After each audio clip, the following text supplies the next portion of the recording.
So I think the next thing I really want to talk about is why you don't like Tom Clancy games, man. Like I do like Tom Clancy. every time I bring him up, you just get weird, man, and you keep trying to get me to play a pirate game. I like The Division a lot, which not really a Tom Clancy game, but I like The Division a lot. I played a bunch of Splinter Cell. Yeah, I didn't like the last Ghost Recon. It's the only one that I don't like, and you're so offended the fact that I didn't like that game. Did you run off without me? Yeah, I went forward because I'm, Work good.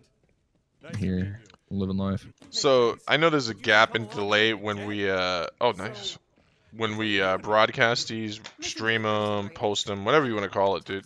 I'm gonna call it Direct orders from Lilith. When we post videos, correct? when we stream them. But let's have it, man. Let's get your predictions for the card next week. All right, that was actually next up on my list. I have the card here. There's only 2 fights that I care about. We're talking about the Robert Whittaker, Israel Adesanya UFC 243 in Melbourne. It's gonna break the gate. It's gonna break the attendance record.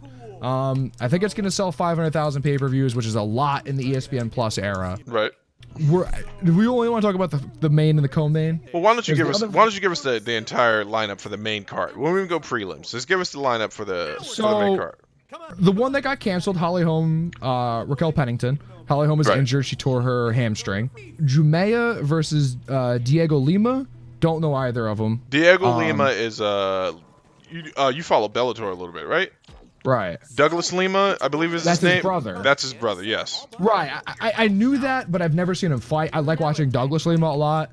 Him versus Rory McDonald, I think it's at the end of this year or like in November or something. It's going to be amazing. The first fight was an amazing fight. Right. So if he fights anything like his brother, then, I'm going to be really wrong as to whether or not I care about this fight, which, very well could be. And then after that, we have Tai Tuivasa versus Sergey Spivak. I don't know who that is, and I'm probably pronouncing his last name wrong. I know Tai Tuivasa.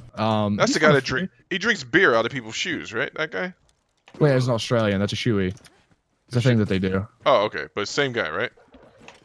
Yes, he was on Shop's podcast and did that. And then the 2 fights that are actually interesting to me, right? And again, I've only watched UFC for a few years. Before that, I was a very casual fan, so I might not be the best gauge for this. But Ali Quinta versus Dan Hooker. That's going to be a good fight. Anytime Ali Quinta fights, you tune in. It's going to be usually. I'm shooting your dog. I'm an idiot. It's usually going to be an interesting fight. He gave Khabib, some stand-up issues. He fought Cowboy. He's fought a lot of people recently. He fought a lot of good fights recently. Right.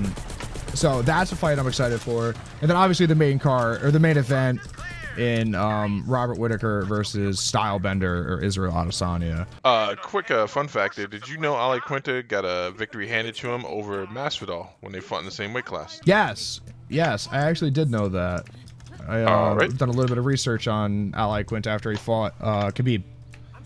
Nice. Because he looked good. He looked good against him. He stuffed his takedowns. Realistically, I could take guesses at the other fights.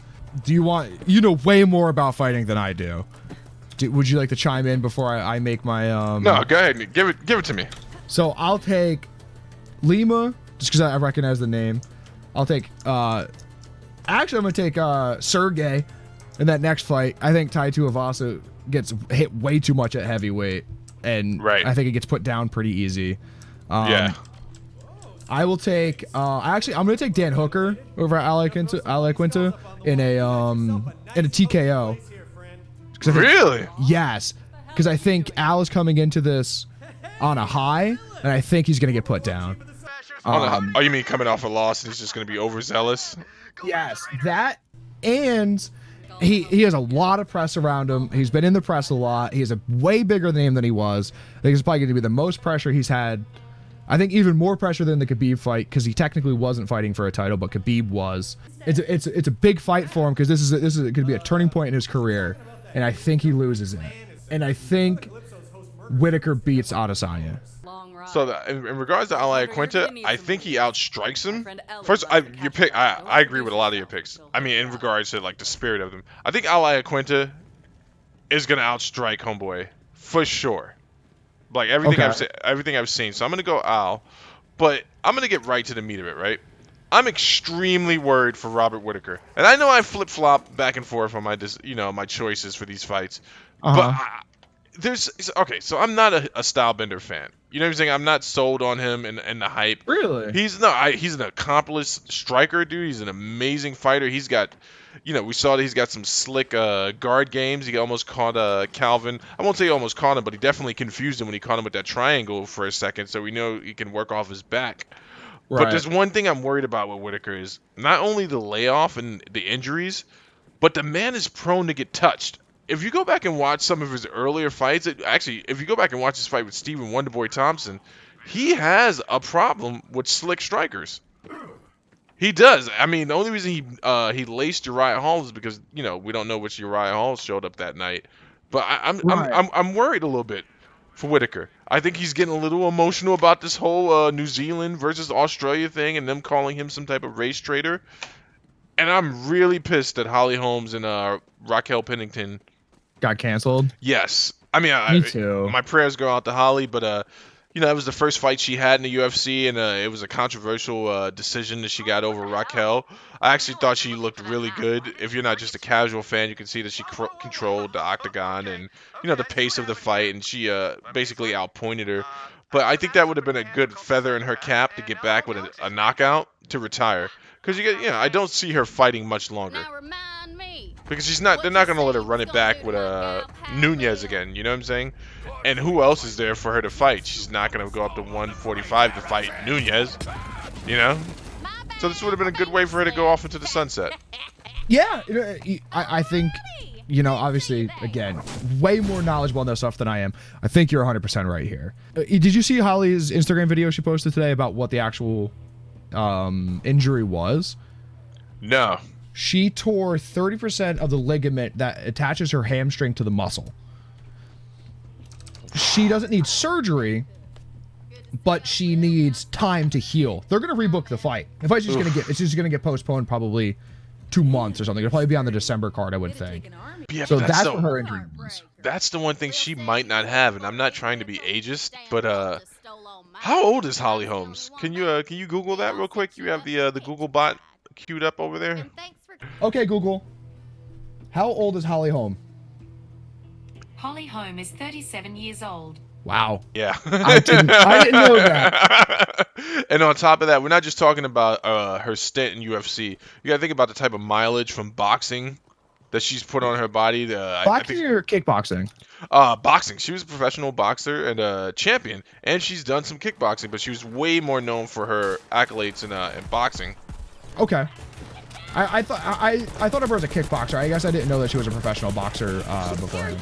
So her background is she used to play volleyball or soccer. It was one of the two. And in the off season, she wanted to stay in shape. Kind of meandered by a class that was going on at Wink School, wherever he was teaching at the time, and that's how she got into it. Yeah, and that's why I thought when they were doing the build up between her and Rousey. Rousey's one of the hugest things she was touted for was like she's a career-long athlete, which was rare for female fighters in the UFC at the time. It was her, Ronda Rousey, and Sarah McMahon who had been doing this like some type of combative sport for years, for a long time. Everyone else, Rousey had actually made a point of saying this when she was fighting Kat Zingano. She's like, I got a lot of respect for her, but her and just like the rest of the women in this division just woke up one day and started training. She's like, I've been doing this forever. And that's what I liked about Holmes and still love about her. Like, she's been boxing and competing forever. I just think this is a good way for her to go off, man. You get that win over Pennington. Yeah. And then ride off into the sunset. And and she doesn't have to be worried about being called the Buster Douglas of MMA, because that's what I referred to her as for a long time. And so did a few other people. But the fact of the matter is, Buster Douglas, the guy who first guy to beat Mike Tyson, he never climbed back up the way she did. You know what I'm saying? Like, she not only it's hard to re-peak after beating Mike Tyson, though. Right? It's not hard to peak after beating the first female champion in the UFC, because she was that. She was just the first female champion in the UFC. Now that we look back on it, actually, I think we talked about this today, actually. She wasn't as bad as everyone thought. Obviously, her striking was terrible, but Right. her ground game was incredible, and still would absolutely. probably hold up to this day. You know what? It's funny because we only had you, son of a. We've only had a chance to see Ronda against two grapplers that were worth anything, and that was Sarah McMahon, and I forgot the other chick's name that she knocked out cold with the sloppiest hook I've ever seen. Oh yeah. You know what I'm talking about. She like punched her and then hip tossed her, and the poor girl was like trying to wrestle her at the same time. It's just. But back to Holmes, man. Ooh, get in here. You know what's crazy though is yeah, but back to Holly Holm and like how she was able to get back up keep competing. Dude, Megan Anderson was supposed to win that fight according to most people. And Holly Yes. went in there and completely dominated her. Yeah, Megan Anderson's in a weird spot, I think. Oh yeah, they're gonna cut her for sure. I She thought they has to already wi- cut her. She has to win this. She has to win this next fight. She's fighting soon, a few weeks. She's fighting at UFC 243, which she's fighting the prelims of 243, versus Zara Farin dos Santos. Who? She doesn't even have a picture on Google, so